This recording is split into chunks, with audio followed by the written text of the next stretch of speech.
Hi everyone and welcome back to education unfurl edu. आज का हमारा टॉपिक है classes of antibodies. In this video lecture हम QB के कंटेंट को समझेंगे।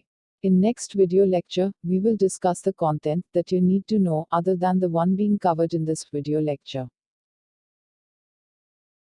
लास्ट वीडियो लेक्चर में हमने डिस्कस किया था about antibody structure. We also talked about 5 types of heavy chains, that is gamma, mu, alpha, epsilon, and delta.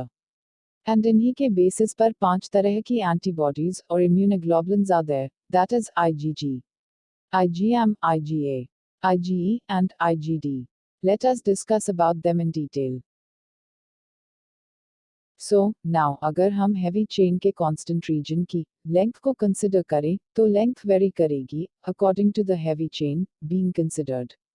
Delta, gamma and alpha heavy chain के constant region की length होती है approximately 330 amino acids की, और mu and epsilon heavy chain अगर है तो उसके कांस्टेंट रीजन की लेंथ होती है approx 440 amino acids long.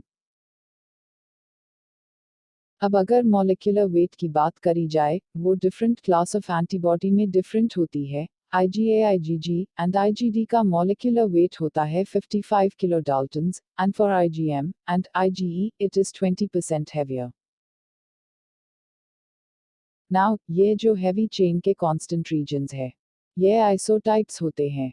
Alpha dot and gamma heavy chains के आइसोटाइप्स को कुछ अमीनो एसिड सीक्वेंस में होने वाले माइनर डिफरेंसेस के वजह से फर्दर सब आइसोटाइप्स में डिवाइड किया गया है।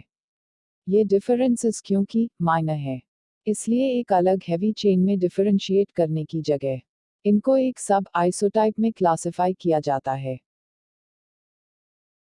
As we just learned के gamma and alpha chains have सब आइसोटाइप्स। इन्हीं चेन्स के कॉरेस्पॉन्डिंग क्लास को सब आइसोटाइप्स के अकॉर्डिंग फर्दर सब क्लास में डिवाइड किया जाता है। For example, alpha heavy chain के 2 सब आइसोटाइप्स है, that is alpha 1 and alpha 2 alpha chain की presence में IgA is formed. So now alpha 1 अगर है present, then जो immunoglobulin बनेगा वो होगा IgA1, similarly alpha 2 से बनेगा IgA2. ऐसे ही गामा चेन में there are 4 sub isotypes, gamma 1, 2, 3 and 4. And इन्हीं के according IgG के सब classes बनेंगी, that is IgG1 बनेगी gamma 1 heavy chain से, then same way IgG 2, 3 and 4. Mouse के केस में the 4 gamma chain sub isotypes are gamma 1, gamma 2A, gamma 2B and gamma 3. तो इनकी corresponding antibody बनेगी IgG 1, 2A, 2B and IgG 3. Note here that immunoglobulin A and immunoglobulin G के अलावा बाकी antibody में सब classes नहीं होती है। तो ये तो था about the sub classes of 5 antibody classes. Now, moving forward, let us look at a bit about the structures of various antibody classes. यहाँ ये diagram है showing basic structure of 5 classes of immunoglobulins or antibodies. यहाँ light shades में आपको light chains depict की गई है, and dark shades में heavy chains are depicted.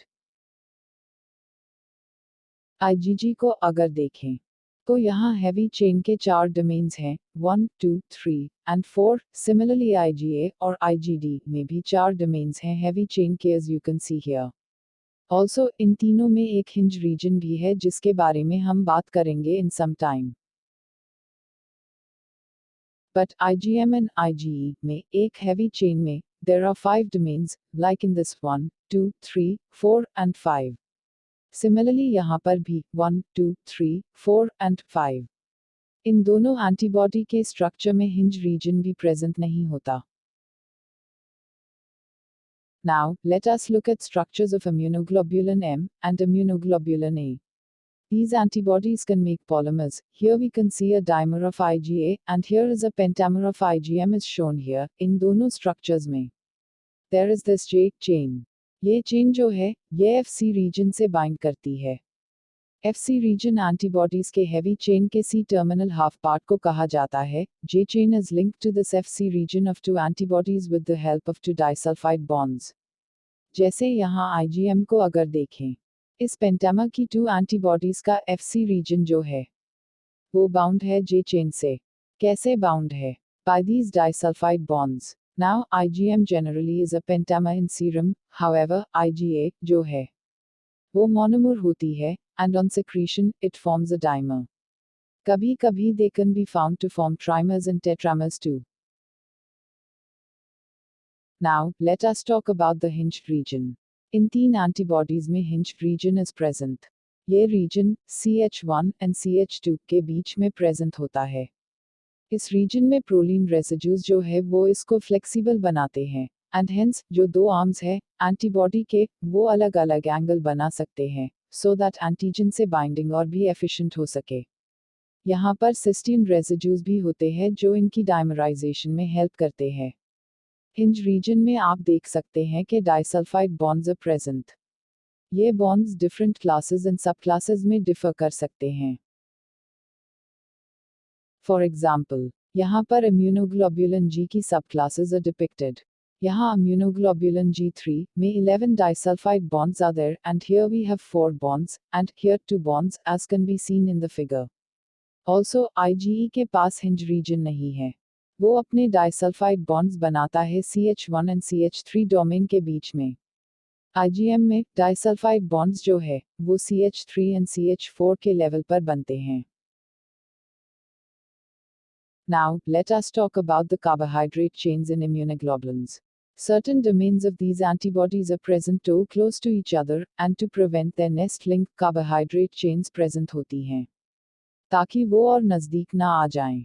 In fact, immunoglobulins जो हैं वो बहुत ज़्यादा glycosylated होते हैं. That is, उनके काफ़ी सारे regions में, including the light chains, oligosaccharides can be found.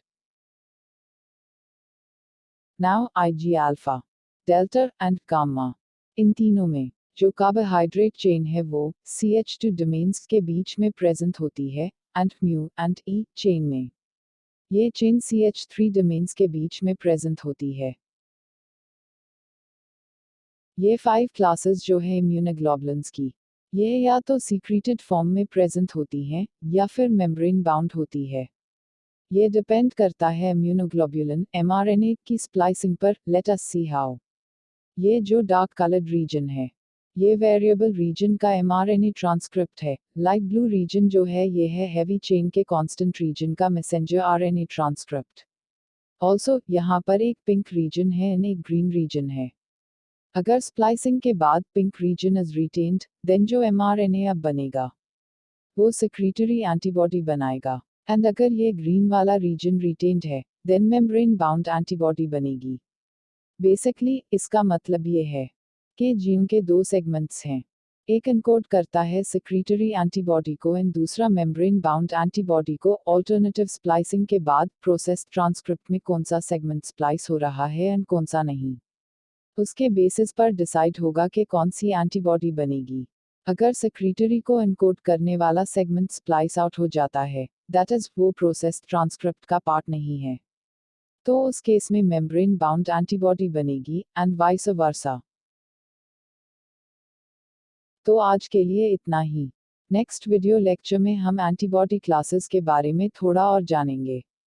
अगर आपको वीडियो अच्छा लगा हो तो प्लीज़ लाइक कीजिएगा एंड चैनल को सब्सक्राइब कीजिए ऐसे ही और एजुकेशनल वीडियोस के लिए. Have a good day learners and keep exploring. Thank you.